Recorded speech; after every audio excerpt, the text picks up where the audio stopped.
నమస్తే, welcome to exclusive field report. నేను సునీల్.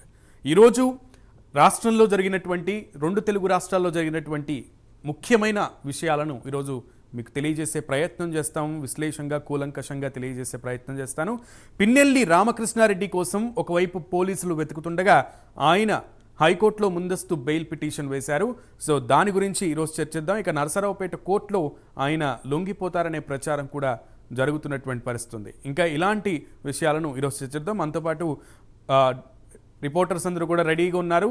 రవికృష్ణ మనకి రెడీగా ఉన్నారు, అలాగే వర్మ కాకినాడ నుంచి రెడీగా ఉన్నారు, కుమార్ హైదరాబాద్ నుంచి రెడీగా ఉన్నారు, వరంగల్ నుంచి తిరుపతి మనకి అందుబాటులోకి వచ్చారు, గుంటూరు నుంచి అసలు ప్రధాన విషయం ఈరోజు మనం మాట్లాడుకోవాల్సినటువంటి విషయం అదే.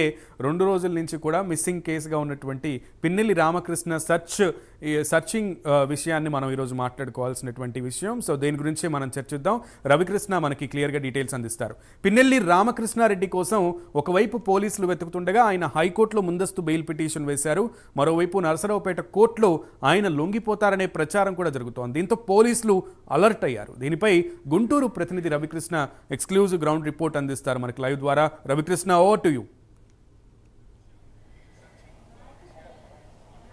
అంటే గత 2 రోజుల నుంచి కూడా ఈ పిన్నెల్లి రామకృష్ణారెడ్డికి సంబంధించినటువంటి అరెస్ట్ ఏదైతే ఉందో ఆ అరెస్ట్ విషయం మాత్రం ఒక రకంగా చెప్పాలంటే మాత్రం ఒక షేక్ చేస్తున్న పరిస్థితి అయితే కనపడుతుంది. ఒక చోట ఆయన పట్టుబడ్డాడని ఒక చోట అంటున్నారు, అదేవిధంగా కూడా మరో చోట ఆయనకి సంబంధించినటువంటి ఈ వాహనం ఏదైతే ఉందో ఆ వాహనాన్ని పోలీసులు ట్రేస్ చేశారని చెప్పారు. అలాగే ఆ వాహనంలో డ్రైవర్ని అయితే అదుపులోకి తీసుకున్నారు, అదేవిధంగా గన్మ్యాన్ అదుపులో తీసుకున్నారు, ఆయనకి సంబంధించినటువంటి ఏదైతే సెల్ ఫోన్స్ కూడా అదుపులో తీసుకున్నారని చెప్పారు. ఆ తర్వాత ఒక సిరామిక్ ఫ్యాక్టరీలో ఆయన్ని ఏపీ పోలీసులు అయితే మాత్రం పట్టుకున్నట్లుగా కూడా ప్రచారం జరిగింది. ఆ తర్వాత నిన్న నైట్ అయితే మాత్రం నరసరావుపేటకి సంబంధించి నరసరావుపేటకి ఆయన్ని తీసుకొస్తున్నారు, క్యాచ్ చేశారని ఒక వార్త అయితే వచ్చింది. ఆ తర్వాత ఈరోజు ఉదయం అయితే మాత్రం ప్రధానంగా కూడా ఆయన నరసరావుపేట కోర్టులో లొంగిపోతాడు అనే ఒక వార్త వచ్చింది.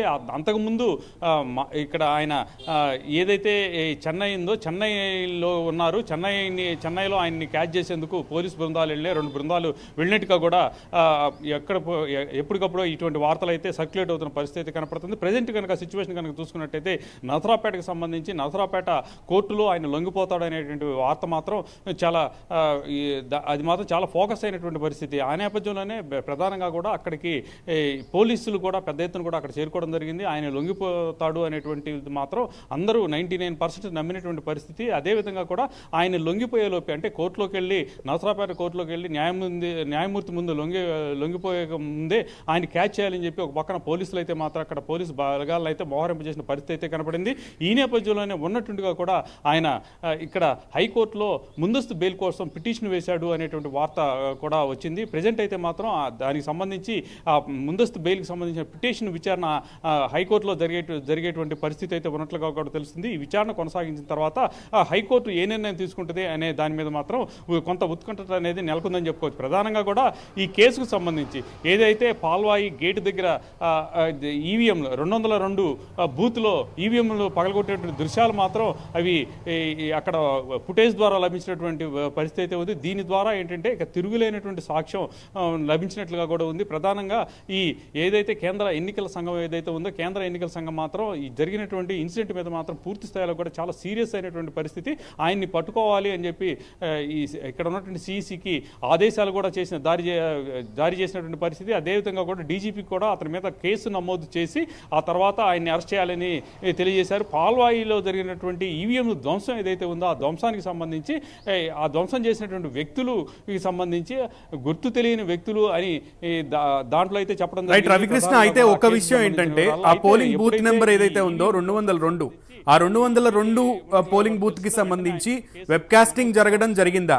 వెబ్ కాస్టింగ్ లో పోలింగ్ బూత్ రవికృష్ణ హైదరాబాద్ కి 4 బృందాలు అయితే నిన్నటి నుంచి గాలిస్తూ ఉన్నాయి. అదేవిధంగా కూడా ఇక్కడ మెడ్రాస్లో ఉన్నారని తెలిసి ఈరోజు ఉదయం అయితే మాత్రం 2 బృందాలు అయితే మాత్రం గాలించే పరిస్థితి. అదేవిధంగా కూడా ఆయన దేశం దాటిపోతాడు అనే ఉద్దేశంతో లుకౌట్ నోటీస్ కూడా జారీ చేశారు. ప్రధానమైనటువంటి ఏదైతే ఈ విమానాశ్రయాలు ఉన్నాయో వాటిలో మాత్రం ఈ ఏపీకి సంబంధించినటువంటి పోలీసులు కూడా అక్కడ ఉండి అక్కడికి వెళ్ళినటువంటి పరిస్థితి అయితే కనపడింది. ఈ నేపథ్యంలోనే ఇప్పుడు అయితే మాత్రం ప్రధానంగా కూడా ఆయన మాత్రం ఇక్కడ హైకోర్టులో ముందస్తు బెయిల్ కోసం పిటిషన్ వేసినట్టుగా కూడా తెలుస్తుంది.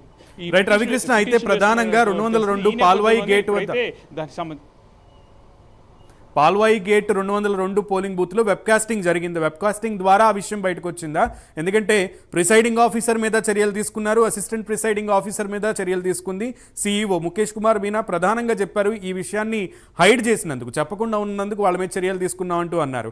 సో ఆ విషయం బయటకు ఎలా వచ్చింది? రెండోది, ఆ వీడియో ఏదైతే ఇప్పుడు బయట సర్క్యులేట్ అవుతుందో అది ఈసీ బయట పెట్టలేదని చెప్తోంది. మరి ఆ వీడియో సర్క్యులేట్ అయింది, ఈసీకి కూడా తెలియనటువంటి విషయం, అది ఎక్కడి నుంచి బయటకు వచ్చింది? అంటే యాక్చువల్గా కూడా ఏదైతే ఇక్కడ దీనికి సంబంధించి పాల్వాయి గేట్ దగ్గర వెబ్ కాస్టింగ్ సంబంధించినటువంటి ఈ కెమెరాని ఏర్పాటు చేయడం జరుగుతుంది. ఈ వెబ్ కాస్టింగ్ సంబంధించిన కెమెరాని ఏర్పాటు చేసినటువంటి ఈ పరిస్థితుల్లో అక్కడ ఈ ఏదైతే ఆయన ధ్వంసం చేశాడో ఆ ధ్వంసం చేసినటువంటి ఈ దృశ్యాలు అయితే దాంట్లో రికార్డ్ అయినటువంటి పరిస్థితి అయితే కనపడింది. అంటే నిన్న ఈసీ పెట్టినటువంటి ప్రెస్ మీట్లో కూడా ఆయన చెప్పింది ఏంటంటే ఇన్ని నాళ్ళు 5 రోజుల తర్వాత దీనికి సంబంధించినటువంటి వీడియో ఏ విధంగా బయటకు వచ్చింది అని, ఇప్పుడే దాన్ని ఎందుకు బయటికి వెబ్ కాస్టింగ్ సంబంధించి బయటికి తీయాల్సి వచ్చింది అని అడిగిన సందర్భంలో ఆయన చెప్పింది ఏంటంటే అంతకుముందు ఏదైతే ఇక్కడ ఈ నర్సాపేటకు సంబంధించి జరిగినటువంటి అల్లర్లకు సంబంధించిన విషయంలో అక్కడ ఉన్నటువంటి ఎస్పీని సస్పెండ్ చేశారు, అదేవిధంగా కూడా కలెక్టర్ని కూడా అక్కడ ట్రాన్స్ఫర్ చేసిన పరిస్థితి ఉంది. ఈ నేపథ్యంలో కొంత డిస్టర్బెన్స్ కొన్నాళ్ళు అయితే వెయిట్ చేయాల్సిన పరిస్థితి ఉంది. తర్వాత ఎప్పుడైతే పాల్వాయి గేటుకు సమీపంలో గేటులో జరిగినటువంటి ఈ ఈవీఎంలకి సంబంధించిన ధ్వంసానికి సంబంధించింది వెబ్ కాస్టింగ్ అంటే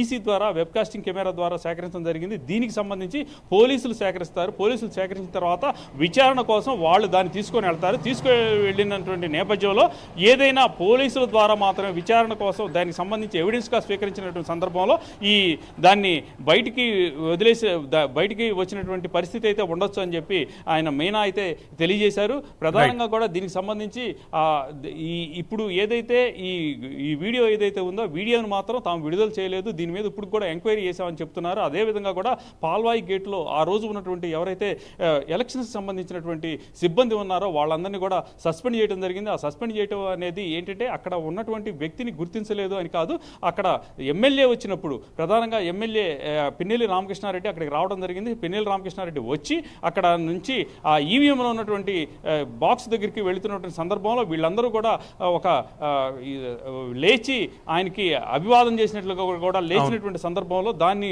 సీరియస్గా కూడా ఈసీ పరిగణలోకి తీసుకుంది. దీనికి సంబంధించి ఎలక్షన్స్ లో విధులు నిర్వహించేటప్పుడు అందరూ ఒకే దృష్టితో చూడాలి. వాళ్ళు ఎవరైనప్పటికీ కూడా రవికృష్ణ మొత్తానికి రవికృష్ణ థ్యాంక్ యూ. అయితే ఈ విషయానికి సంబంధించి పిన్నెల్లి గనక కోర్టులో లొంగిపోతే ఆ విషయాన్ని వెంటనే స్టూడియోకి అప్డేట్ చేయండి. Thank you Ravikrishna. Will come back to you again. ఇక పిఠాపురానికి సంబంధించి పిఠాపురంలో ఇంకా పవన్ మానియా నడుస్తూనే ఉంది. పవన్ ఎంత మెజారిటీతో గెలుస్తారనే దానిపై జోరుగా బెట్టింగ్లు కూడా సాగుతున్నాయి. ఇప్పటికే పవన్ గెలుపు